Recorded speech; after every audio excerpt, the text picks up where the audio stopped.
താനും തന്റെ ഭാര്യയും ഓമനിച്ച് വളർത്തിയ, തനിക്ക് അന്ത്യകർമ്മം ചെയ്യാൻ പോലും ബാക്കിയുണ്ടായിരുന്ന തന്റെ ഒരേ ഒരു മകൾ, ഒരു മലപ്പുറംകാരന്റെ, ഒരു 27കാരന്റെ ലൈംഗിക അടിമയായിരുന്നു എന്ന സത്യം മനസ്സിലാക്കിയ ഒരു അച്ഛന്റെ വേദനയായിരുന്നു കഴിഞ്ഞ ദിവസം രാത്രിയോടുകൂടി നമ്മൾ മലയാളികൾ എല്ലാവരും കേട്ടത്. ആദ്യ ദിവസം തന്നെ IB ഉദ്യോഗസ്ഥയുടെ ചിത്രം പുറത്തു വന്ന സാഹചര്യത്തിലൊക്കെ തന്നെ നമ്മൾ എല്ലാവരും പറഞ്ഞൊരു കാര്യമുണ്ട്, എന്തോരം ഓമനത്വമുള്ള മുഖമെന്ന്.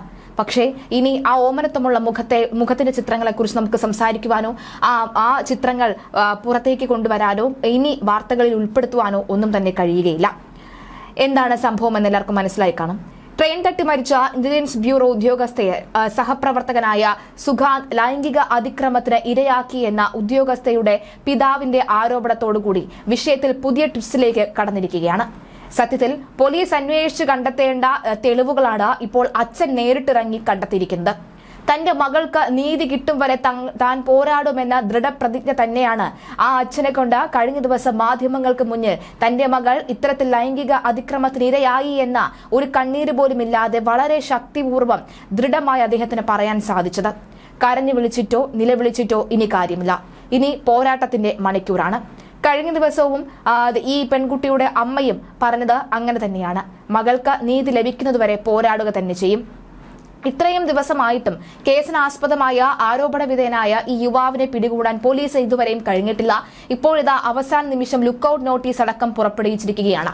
വിമാനത്താവളങ്ങളിൽ വളഞ്ഞിട്ട് പിടിക്കാൻ തന്നെയാണ് ശ്രമം. തിരുവനന്തപുരത്ത് നിന്നും എറണാകുളത്തൊക്കെ തന്നെ ഇടയ്ക്കിടയ്ക്ക് വന്നു പോകാറുള്ള സുഖാന്ത് സുരേഷ് എന്ന ഈ വ്യക്തി, ഈ IBS ഉദ്യോഗസ്ഥൻ ഏറ്റവും ഒടുവിൽ അതായത് 25-ാം തീയതി മാർച്ച് 25-ാം തീയതി വീട്ടിലുണ്ടായിരുന്നു. ഉച്ചയ്ക്ക് ശേഷമാണ് അമ്മയെയും അച്ഛനെയും കൂട്ടി ഇയാൾ എവിടേക്കോ മറഞ്ഞു കളഞ്ഞത്. അത്രയും നേരം കൂടെ നിന്ന കൂട്ടുകാർക്ക് പോലും അറിയില്ല ഇയാൾ എവിടെയാണെന്ന്. എന്നാൽ ആരുടെയും സംരക്ഷണമില്ലാതെ ഇത്രയും ദിവസം ഒരാൾക്ക് ഒളിത്താവളത്തിൽ തങ്ങാൻ സാധിക്കുമോ എന്ന സംശയം തന്നെയാണ് പുറത്തുവരുന്നത്. മാത്രമല്ല കഴിഞ്ഞ ദിവസമൊക്കെ തന്നെയും ലൈംഗിക അതിക്രമത്തിന് ഇരയായി എന്ന തെളിവുകൾ കണ്ടുപിടിച്ചത് അച്ഛൻ തന്നെയാണ്.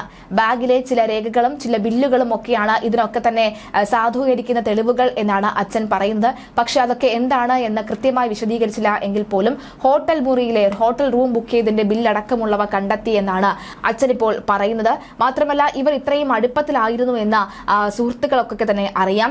ഇത്ര ലൈംഗികപരമായി ഉപയോഗിക്കുന്നു, തന്റെ സാമ്പത്തികപരമായി തന്നെ ചൂഷണം ചെയ്യുന്നു. ഒടുവിൽ തനിക്ക് നിക്കക്കള്ളി ഇല്ലാതെയാണ് ഈ പെൺകുട്ടി ആത്മഹത്യയ്ക്ക് ഇറങ്ങി തിരിച്ചത് എന്നാണ് പറയുന്നത്. മാത്രമല്ല വിവരം വട്ടപൂജ്യമാകുന്ന ഒരു ഘട്ടത്തിലെ കാര്യങ്ങൾ എത്തി നിൽക്കുന്നു എന്ന് വ്യക്തമാകുന്നു. 24 വയസ്സാണ് പ്രായം. വിവാഹ വാഗ്ദാനം നൽകിയായിരിക്കും ഒരു പക്ഷേ പീഡനമൊക്കെ തന്നെ നടന്നിട്ടുണ്ടാവുക. 24 വയസ്സായ പെൺകുട്ടിയാണ്. വളരെ ധൈര്യപൂർവ്വം രംഗത്തെത്തി ഇതിനെതിരെ നിയമപരമായി പോരാടുന്നതിന് പകരം ഈ ട്രെയിനിന് മുന്നിൽ കൊണ്ട് തല വെച്ച് കൊടുത്ത എന്തിനാണ് എന്ന ചോദ്യമുണ്ട്. പക്ഷെ ചിലർ പറയുന്നുണ്ട്, ചിലർ മരിച്ചാലെങ്കിലും പോരാട്ടം തുടരുന്നത് അവിടെ നിന്നാണ്, ചിലരുടെ മരണം ഒരു പോരാട്ടത്തിന് തുടക്കമായിരിക്കുമെന്ന്. അങ്ങനെ ആയിരിക്കാം ആത്മഹത്യ ചെയ്തത് എന്നുള്ള ന്യായീകരണവും മറുവശത്ത് വരുന്നുണ്ട്. എന്തായാലും ആ അച്ഛന്റെ ശബ്ദം ഒന്ന് നമുക്ക് കേൾക്കാം. കഴിഞ്ഞ ദിവസം വളരെ ദയനീയ അവസ്ഥയിൽ നിന്നുകൊണ്ട് അദ്ദേഹം മാധ്യമങ്ങളോട് പ്രതികരിച്ച അദ്ദേഹത്തിന്റെ വാക്കുകൾ ഇങ്ങനെയാണ്. മോള് മേഘയുടെ മരണവുമായി ബന്ധപ്പെട്ട് കൂടുതൽ വിവരങ്ങൾ അറിയാനാണ് നമ്മൾ ഇന്ന് തിരുവനന്തപുരത്ത് എത്തിയത്. അപ്പോൾ അതിൻ്റെ കേസുമായിട്ട് മുന്നോട്ട് പോകുന്നതിന് വക്കീലിനെ കാണുകയും അദ്ദേഹത്തിൻ്റെ നിർദ്ദേശപ്രകാരം ഇനി തുടർ നടപടി സ്വീകരിക്കാനാണ് ഉദ്ദേശിക്കുന്നത്. അപ്പോൾ നമ്മൾ പേട്ട CA കാണുക. അദ്ദേഹം വളരെ ആത്മാർത്ഥമായിട്ട് തന്നെ ഈ കേസ് അന്വേഷിക്കുന്നുണ്ട്. അപ്പോൾ പ്രതിയെ രാജ്യം വിട്ടു പോകാതിരിക്കാനുള്ള ലുക്കൌട്ട് നോട്ടീസ് പുറപ്പെടുവിച്ചു കഴിഞ്ഞു. ഇനിയും ബാക്കി ഇവിടെ നിന്ന് കണ്ടുപിടിക്കുന്നതിന് അവരുടെ രീതിയിലുള്ള ലുക്കൌട്ട് നോട്ടീസ് പെട്ടെന്ന് തന്നെ പുറപ്പെടുവിക്കുമെന്ന് പറഞ്ഞിട്ടുണ്ട്. അപ്പോൾ ഇപ്പോൾ അന്വേഷണം നമ്മൾ ഉദ്ദേശിക്കുന്ന രീതിയിൽ നല്ല രീതിയിൽ പോകുന്നതായിട്ടാണ് നമ്മൾ കാണുന്നത്. മരണകാരണം അദ്ദേഹത്തിൻ്റെ പ്രേരണ, അതായത് ഈ സുഖാന്ത് സുരേഷിൻ്റെ പ്രേരണ മൂലമാണ് ഇത് സംഭവിച്ചതെന്നാണ് അവരുടെ അന്വേഷണ നിഗമനം. അതിനുള്ള തെളിവുകളാണ് ഇപ്പോൾ നമ്മൾ ഹാജരാക്കിക്കൊണ്ടിരിക്കുന്നത്. അംഗീകരിക്കുന്നുണ്ട്. അതിന് നമ്മൾ ഹാജരാക്കുന്നത് ശരിയാണോ എന്നറിയാൻ അവർ ക്രോസ് ചെക്കിംഗ് പലയിടത്തും നടത്തിക്കൊണ്ടിരിക്കുകയാണ്. ഇന്നും പലയിടത്ത് സ്ഥലത്ത് പോയിട്ട് അവർ പരിശോധിക്കുകയും അതിന് വേണ്ട രേഖ നമ്മൾ പറഞ്ഞത് ശരിയാണെന്നുള്ള രേഖകൾ അവർക്ക് കിട്ടുകയും ചെയ്തു. അല്ല, വേറെ കുറച്ച് തെളിവുകൾ മീൻസ് അവരുടെ ബാഗിൽ നിന്നും കിട്ടിയ പേപ്പറുകളും ഒക്കെ നമ്മൾ ഹാജരാക്കിയിട്ടുണ്ട്. അതനുസരിച്ചുള്ള തെളിവുകളാണ് ഇവരിപ്പോൾ ചെയ്തുകൊണ്ടിരിക്കുന്നത്. ഫോൺ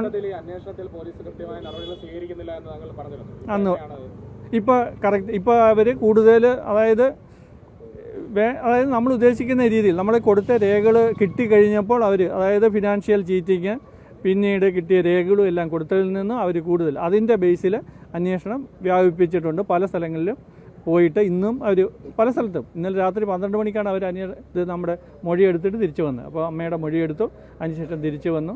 പല സ്ഥലത്തും അന്വേഷണം വ്യാപിപ്പിച്ചിട്ടുണ്ട്.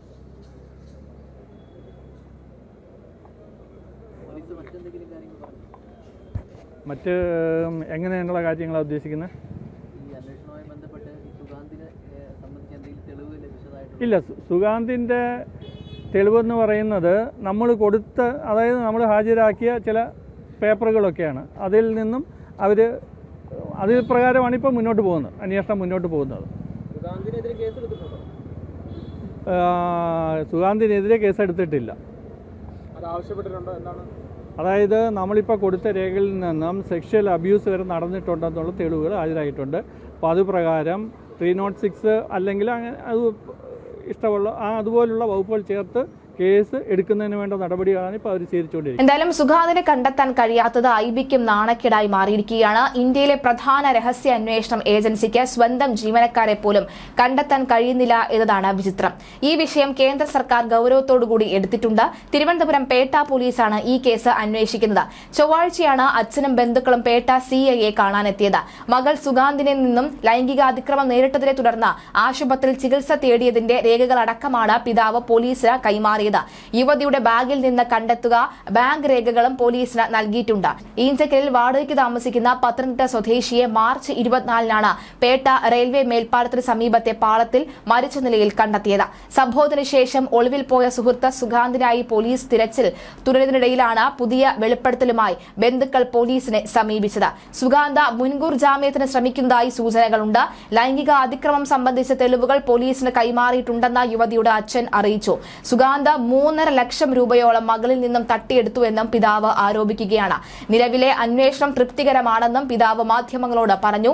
ഒളിവിൽ കഴിയുന്ന സുഗാന്തിനെ പിടികൂടാൻ പോലീസ് സംഘം കൊച്ചിയിലും മലപ്പുറത്തും തിരച്ചിൽ നടത്തിയെങ്കിലും കണ്ടെത്താൻ കഴിഞ്ഞില്ല. ഇതേ തുടർന്ന് പോലീസ് ഇയാൾക്കെതിരെ ലുക്കൌട്ട് നോട്ടീസ് പുറപ്പെടുവിച്ചിട്ടുണ്ട്. സുഗാന്തിനെ കണ്ടെത്താൻ കഴിയാത്തത് ഐബിക്ക് നാണക്കേടായി മാറിയിട്ടുണ്ടെന്നും ഇയാളെ സസ്പെൻഡ് ചെയ്യാൻ ഐബി വൈകുന്നതും ദുരൂഹത കൂട്ടുന്നു. തിരുവനന്തപുരം വിമാനത്താവളത്തിലെ ഇമിഗ്രേഷൻ ഉദ്യോഗസ്ഥയായിരുന്ന 23 വയസ്സുകാരി മാർച്ച് 23-നാണ് തിരുവനന്തപുരത്ത് ട്രെയിനിന് മുന്നിൽ ചാടി ജീവനൊടുക്കിയത്. കൊച്ചി വിമാനത്താവളത്തിൽ IB ഉദ്യോഗസ്ഥനാണ് മലപ്പുറം സ്വദേശിയായ ഈ സുഗാന്ത.